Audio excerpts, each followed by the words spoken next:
Doctor चिल्लाते रह गए, कोई डॉक्टर नहीं आया, कोई डॉक्टर नहीं आया। जस्ट अभी गए हैं 5 मिनट में, लेकिन अगर इन्वेस्टिगेशन करानी है तो मैं अभी आपकी करवा दूँगी। ऑपरेशन हुआ? हाँ, बड़ा ऑपरेशन हुआ। हाँ अच्छा अच्छा। कुछ हॉस्पिटल ऐसे जिनके ऑपरेशन थिएटर हैं और वहाँ पे सेंट्रल ऑक्सीजन जैसी चीज़ें नहीं हैं।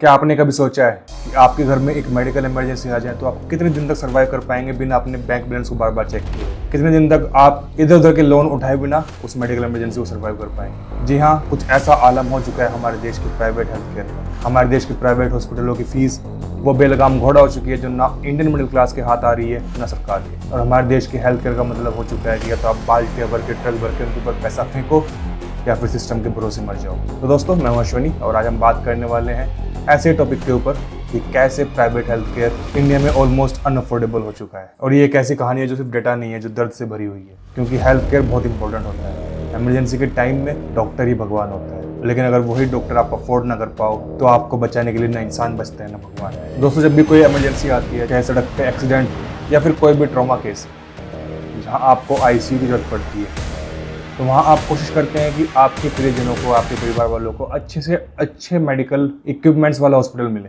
उनको हर वो मशीन, हर वो सहायता मिल पाए जिससे कि उनकी जान बच सके। लेकिन दोस्तों, प्राइवेट हॉस्पिटल्स के ICU कोई मंदिर नहीं है। यहाँ एंट्री के लिए बहुत महंगी फीस होती है और आजकल तो ये फीस लाखों में होने लगी है। अगर हम दिल्ली का एग्जाम्पल लें, पर नाइट का बेड का जो खर्चा है वो 12 से 30 हज़ार रुपये तक है। और ये सिर्फ बेड का रेंट है, इसमें हमने दवाइयाँ, डॉक्टर की फीस, टेस्ट और ये बाकी चीज़ें इंक्लूड ही नहीं की। आपको एक हाल ही का इंसिडेंट बताते हैं। एक मिडिल क्लास परिवार जहाँ एक लड़के के पिता काफ़ी ज़्यादा बीमार हो गए तो उन्होंने एम्स में उनको एडमिट कराने की कोशिश की। उनका इलाज चलना था, लेकिन एम्स में उनको बेड नहीं मिल पाया और इसके चलते उन्हें एक प्राइवेट हॉस्पिटल में जाना पड़ा जहाँ उनका इलाज चला लगभग 7 दिन। और 7 दिन में सोचे कितना खर्च आया होगा। वो लड़का जिसने अभी कमाना शुरू ही किया था, थोड़ी बहुत उसकी सेविंग रही होंगी, उसको अपने बाप का इलाज कराना था और उस हॉस्पिटल ने उनको सिर्फ 7 दिन में 8.5 लाख का बिल थमा दिया। ऐसे में उसके पिता की जान तो बच गई, लेकिन वो लड़का पता नहीं कितने सालों के लिए EMI के बोझ में डूब गया।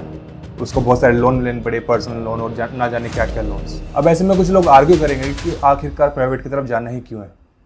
गवर्नमेंट हॉस्पिटल्स भी तो हैं और गवर्नमेंट हॉस्पिटल एक दो नहीं, काफ़ी सारे हैं और छोटे बड़े हर प्रकार के हैं। बात करें प्राथमिक स्वास्थ्य केंद्र से लेके एम्स तक, देखिए डॉक्टर्स और सरकारी हॉस्पिटल हैं, लेकिन वहाँ का इशू डिफरेंट है। जितनी हमारी कंट्री की पॉपुलेशन है, जिस तरह से हमारी पॉपुलेशन ग्रो की है, उस हिसाब से हमारा पब्लिक हेल्थ केयर उतने अच्छे से ग्रो नहीं कर पाया है। सरकारी हॉस्पिटल्स फ्री या सस्ते हैं, लेकिन या तो वहाँ बेड नहीं मिलते हैं या फिर टेस्ट कराने के लिए वेट टाइम बहुत ही लंबा है। एम्स दिल्ली, जो शायद हमारा one of the best hospital है, वहाँ भी MRI का वेट टाइम है 21 डेज।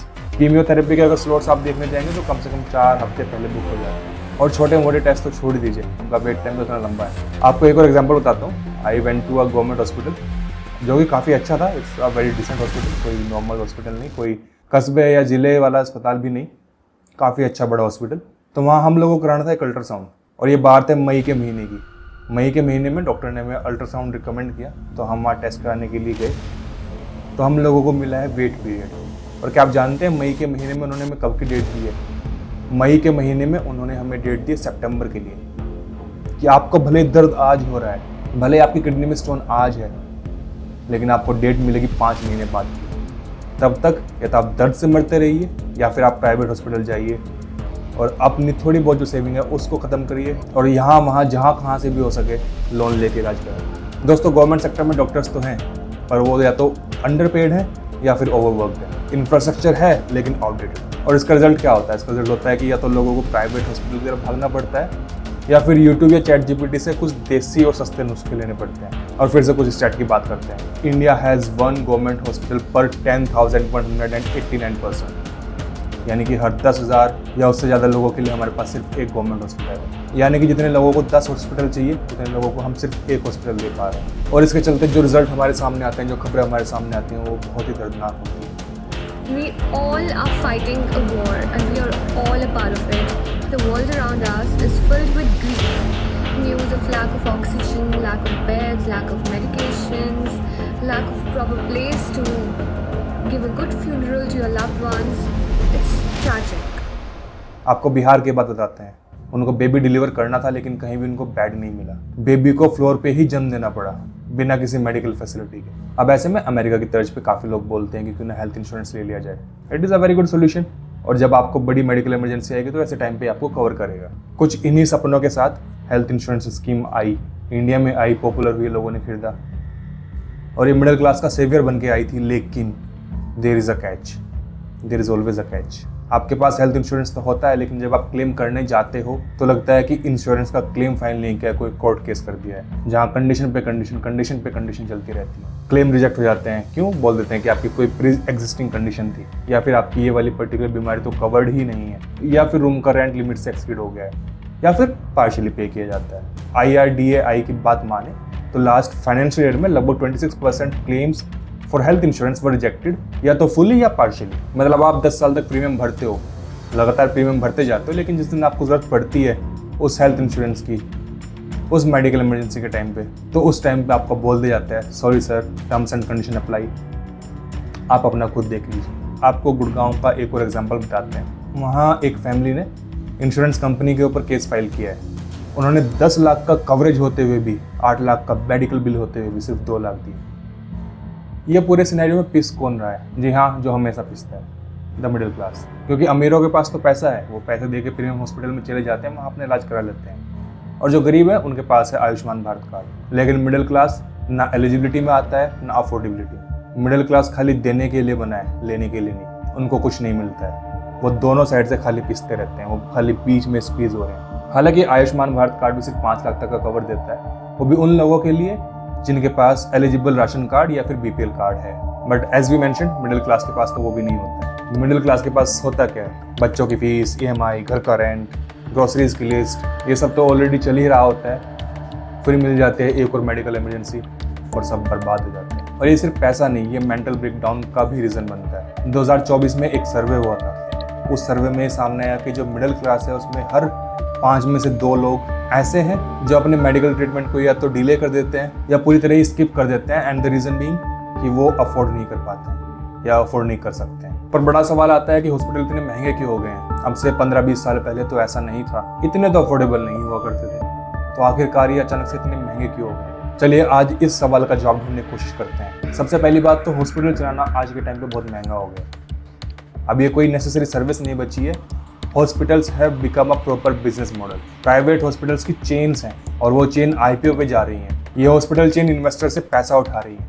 अब अगर इन्वेस्टर्स पैसा लगाएंगे तो वो साथ में कुछ रिटर्न भी एक्सपेक्ट करेंगे। तो यानी कि हम पेशेंट्स की बात नहीं कर रहे हैं, हम प्रॉफिट्स की बात कर रहे हैं। Count of patients does not matter. In chains के लिए जिनके स्टॉक्स स्टॉक मार्केट में बिक रहे हैं उनके लिए प्रॉफिट मैटर करता है, क्योंकि उन्हें अपने इन्वेस्टर्स को कुछ ना कुछ रिटर्न देने हैं। आपके टेस्ट 1200 रुपये से बढ़ के 5000 रुपये के हो गए हैं। क्यों? क्योंकि नई तरह की मशीनें लगाई गई हैं और प्रॉफिट मार्जिन्स भी नए लेवल के, क्योंकि बीच में लोग इतने ज़्यादा इन्वॉल्व हो जाते हैं, हर किसी को अपना अपना प्रॉफिट मार्जिन चाहिए होता है। Health care industry of India is expected to reach $638 billion by the end of this year, और इसमें से 74% प्राइवेट हॉस्पिटल्स हैं। और हमारा 2025 का इंडिया ऐसा हो चुका है कि अगर किसी को कोई सिम्टम आते हैं तो सबसे पहले लोग गूगल खोलते हैं, वो डॉक्टर के पास नहीं जाते हैं। और सारे सिम्टम्स को मैच करते हैं, होम रेमेडीज़ देखते हैं, उनको ट्राई करते हैं, ChatGPT से पूछते हैं और चीज़ों को डिले करते हैं। सोचते हैं कि चलो पहले इसको ट्राई करके देख लेते हैं, अगर काम नहीं चलता है तो बाद में डॉक्टर्स के पास जाएंगे। और क्यों? क्योंकि उनको पता है कि वहाँ गए तो अच्छा खासा खर्चा हो जाना है। आपको एक सिंपल सा जुकाम भी होगा तो उसके लिए भी आपके 4-5 हज़ार रुपये खत्म हो जाने। तो दोस्तों ऐसा समय आ गया है जहाँ बीमारी का डर कम है लेकिन बिल का डर ज़्यादा। अब बात आती है कि क्या चेंज करने की ज़रूरत है, क्योंकि जैसे कि हमने अभी तक डिस्कस किया, प्रॉब्लम तो है, प्रॉब्लम बहुत तरह की है। या तो हमारे पास सफिशिएंट डॉक्टर्स नहीं है, या सफिशिएंट हॉस्पिटल्स नहीं है, या फिर जो हैं वो प्राइवेट हैं और वो बहुत महंगे हैं। और वैसे भी हमारे पास हर 1000 लोगों पर सिर्फ 1.3 हॉस्पिटल बेड्स हैं, इंक्लूडिंग प्राइवेट एंड पब्लिक। हमारा nearest competitor China, even they has 4.3 पर 1000। उनकी पॉपुलेशन बहुत ज़्यादा है जैसे कि हमारी है, तो पॉपुलेशन वाला बहाना तो नहीं चलेगा। इसलिए बात करते हैं कि what needs to be change. सबसे पहले तो हमें अपनी पब्लिक हेल्थ बजट में अर्जेंट बूस्ट की ज़रूरत है।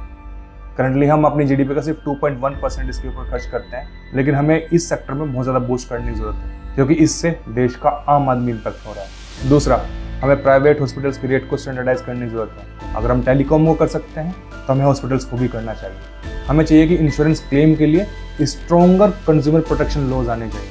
तो दोस्तों, जब पेन किलर की कीमत आपके दर्द से ज़्यादा हो जाए तो समझ लीजिए कि देश सच में बीमार है और इस देश को दवाई की ज़रूरत है। दोस्तों, ये वीडियो किसी पार्टी, पॉलिटिकल पार्टी या किसी आइडियोलॉजी के खिलाफ नहीं है। ये इंडिया के फ्रस्ट्रेशन का एक एक्सप्रेशन है। हेल्थ केयर कोई लग्जरी नहीं है, health care is a right of every Indian, right of every Indian citizen. और जब तक हम मिडिल क्लास को ये राइट प्रोवाइड नहीं करेंगे, तब तक हमारा देश खाली सर्वाइवल मोड पर ही चलता रहेगा। तो चलिए आज की वीडियो को यहीं खत्म करते हैं। अगर आप इस वीडियो से खुद को रिलेट कर पाए हैं, इससे जुड़ पाए हैं, तो प्लीज़ हमें कमेंट करके बताएं। और जाने से पहले हमारे चैनल को सब्सक्राइब जरूर करें। आपका एक सब्सक्राइब हमें बहुत मोटिवेट करता है। और इस वीडियो को ज़्यादा से ज़्यादा शेयर करो, हर जगह, हर व्हाट्सएप ग्रुप, हर टेलीग्राम ग्रुप में शेयर करो। क्या पता सही लोगों तक पहुँचे, कुछ चेंज आ पाए, हम कुछ चेंज ला पाएँ और दोबारा से किसी बाप को अपने बच्चे के इलाज के लिए अपनी किडनी को ना बेचना पड़े। ऑन दिस नोट मिलते हैं अगले वीडियो में, तब तक के लिए टेक केयर, जय हिंद।